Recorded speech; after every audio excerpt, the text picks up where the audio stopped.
As Venezuela's deposed President Nicolás Maduro sits in a Brooklyn detention center, and with the country's future increasingly uncertain, all eyes turn to the key players within Venezuela who possess the power to potentially reshape it. Following Maduro's capture, his VP and staunch ally, Delcy Rodriguez, was sworn in as interim president. Her relationship with the U.S. unclear after a threat from Trump if she doesn't cooperate. I just say that she will face a situation probably worse than Maduro, because, you know, Maduro gave up. That prompted a defiant response, condemning the raid as an, quote, atrocity that violates international law. Hours later, softening her message, writing on Telegram, "We prioritize moving towards balanced and respectful international relations between the United States and Venezuela." Rodriguez's brother Jorge, also prominent as the president of Venezuela's National Assembly and her ally in the legislature. Diosdado Cabello Rondon is Venezuela's Minister of Interior, Justice, and Peace, a top Maduro ally who began as a trusted lieutenant of Hugo Chavez. He's in charge of the police and intelligence agencies, charged with drug trafficking alongside Maduro by the feds.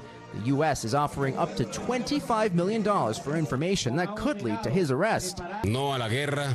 Vladimir Padrino Lopez is a four-star general, the country's longtime Minister of Defense and a crucial bridge between the presidency and the armed forces. He has endorsed and aligned the military with the interim presidency of Delcy Rodriguez. Meanwhile, the opposition, Edmundo Gonzalez, is the rightful winner of the most recent election in 2024.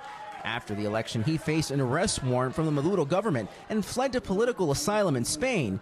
Since Maduro's capture, Gonzalez has demanded the release of political prisoners and respect for the will of Venezuelan voters. And the global face of the opposition and an underlying champion of democracy, Maria Corina Machado. Authorities aligned with the Maduro regime barred her from running for president in 2023 after she won the primary overwhelmingly. But she does not seem to have the backing of President Trump. It'd be very tough for her to be the leader. She doesn't have the support within or the respect within the country. She's a very nice woman, but she doesn't have the respect. Last year, Machado was awarded the Nobel Peace Prize for her work standing up to authoritarianism, something this week she said she'd like to share with Trump. I do want to say today, on behalf of the Venezuelan people, how grateful we are for his courageous vision, the actions, historical actions he has taken against this narco-terrorist regime. She's currently living outside Venezuela in an undisclosed safe location, but has pledged to return, quote, as soon as possible. We thank you for watching, and remember, stay updated on breaking news and top stories on the NBC News app or watch live on our YouTube channel.